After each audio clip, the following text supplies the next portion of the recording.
Les étoiles du mois, une présentation de la zone sportive.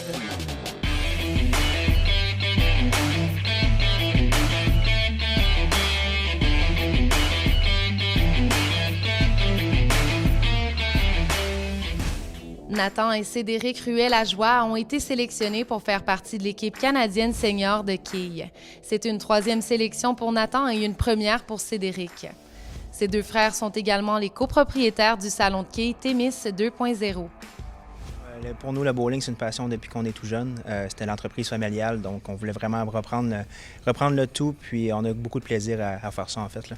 On le fait par passion, là. On a grandi dans le monde du bowling, puis c'est notre vie, dans le fond, là. En fait, j'étais peut-être un peu plus perdu dans mon parcours scolaire. J'ai pris le téléphone et j'ai appelé mon frère un matin. J'ai dit on se lance, on achète le bowling.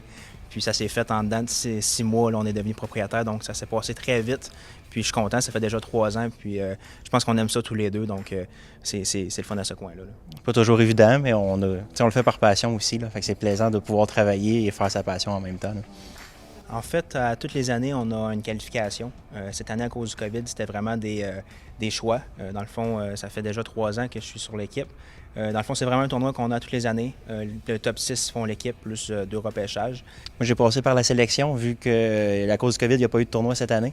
Donc, il y avait un poste qui était ouvert, j'ai appliqué, j'ai été sélectionné cette année là, sur l'équipe. À toutes les 2 ans, il y a un championnat du monde. Dans le fond, c'est 2 championnats du monde par 4 ans. Il faut vraiment classer le pays pour le tournoi. Cette année, il faut classer le pays pour les prochains championnats du monde en 2022. Donc, techniquement, comme je disais, le tournoi est au mois d'octobre au Mexique. Les 6 premiers pays de l'Amérique vont représenter pour les championnats du monde, là. L'artiste de cirque professionnel originaire de Trois-Pistoles, Alexandre Plouffe, a représenté la région du Bas-Saint-Laurent lors du concours Les Talents Bleus à la semaine des 4 juillet. Elle a d'ailleurs été sélectionnée pour la demi-finale qui se déroulera à la fin du mois de mars. En fait, Talents Bleus, c'est des régions, c'est des artistes de différentes régions qui s'affrontent. Donc, c'est des artistes qui viennent d'un peu partout au Québec. Donc, un artiste par région, 2 artistes s'affrontent. Le public vote pour déterminer quel artiste va passer en demi-finale. Demi-finale, même chose. On est jumelé avec une autre région qu'on affronte. Encore une fois, c'est le public qui vote qui va rester, qui va passer à la finale. Et la finale se fait à 4. Donc, c'est 4 régions qui s'affrontent, 4 artistes. Puis encore une fois, c'est le public qui vote. Tu as quand même bien performé, tout ça. Puis là, tu t'en vas à la demi-finale. Ça va se dérouler quand? C'est ça le truc. C'est qu'on ne sait pas la date. Okay. Moi, je l'apprends 5 jours avant. Okay. J'ai le droit de publier, de l'annoncer officiellement 3 jours avant la date. Okay. Donc, je sais que c'est en mars, mais je ne sais pas laquelle. Il y a 4 dates en mars, à partir, je pense que ça va jusqu'à la première semaine d'avril. Post-pandémie, moi, je pars en septembre pour 5 mois en Allemagne. Donc, je vais passer, durant les 2 prochaines années et demie, jusqu'en 2023, je vais passer plus de la moitié de mon temps en Allemagne, en fait. Okay. Donc, je pars à coup de 4 mois, je reviens ici. Donc, quand je reviens ici, je fais des spectacles avec d'autres compagnies, puis je repars et je reviens. Ou peut-être que je veux juste rester là-bas ou continuer à voyager ailleurs avec les spectacles.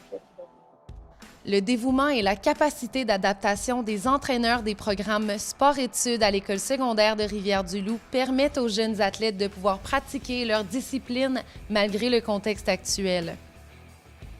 Ce qui est un peu particulier au sport-études ici à l'école, c'est que le sport-études puis les concentrations qui s'entraînent le matin, c'est toute la collaboration qu'il y a entre les intervenants et les entraîneurs, ce qui fait en sorte, sûrement que ça a augmenté la motivation des jeunes parce qu'on travaille souvent en collaboration pour améliorer le programme, le perfectionner, l'améliorer. C'est un peu spécifique à nous ici, là, cette façon-là de fonctionner pour unir nos forces. Puis par moments, on partage des idées en sport, on fait des compétitions en sport aussi, on essaie de développer d'autres aspects avec différents sports parce que tout le monde a des expertises dans leur domaine. Là, dans le fond, avec les secondaires 3, 4, 5 qui sont une journée sur 2 à l'école, fait que nous, dans le fond, on faisait des fois des conférences en ligne avec eux, on fait des petites visioconférences, des trucs comme ça.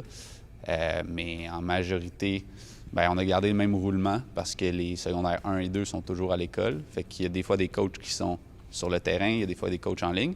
C'est sûr que ça a pris un petit peu d'adaptation. On trouve différentes formules pour que les jeunes aient du plaisir, même s'ils sont à la maison.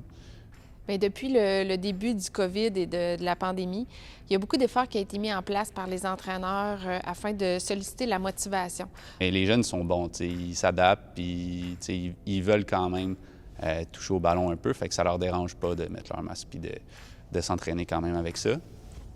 J'espère et je pense que ça sera pour le positif pour le reste de l'année. L'année passée, plus il faisait beau et plus on avait des permissions et des autorisations pour recommencer à jouer. Donc, j'ai bon espoir que d'ici la fin de l'année, là, on puisse recommencer à avoir des petits matchs, peut-être des matchs à effectif réduit, là, du 5 contre 5, du 3 contre 3 comme au basket. Au hockey aussi avait réduit leur nombre de joueurs, mais du moins de pouvoir compétitionner un petit peu, puis de pouvoir continuer à s'entraîner et de revoir un peu la compétition avec les clubs sportifs. Cette vidéo vous a été présentée par la Zone sportive et Info Dimanche.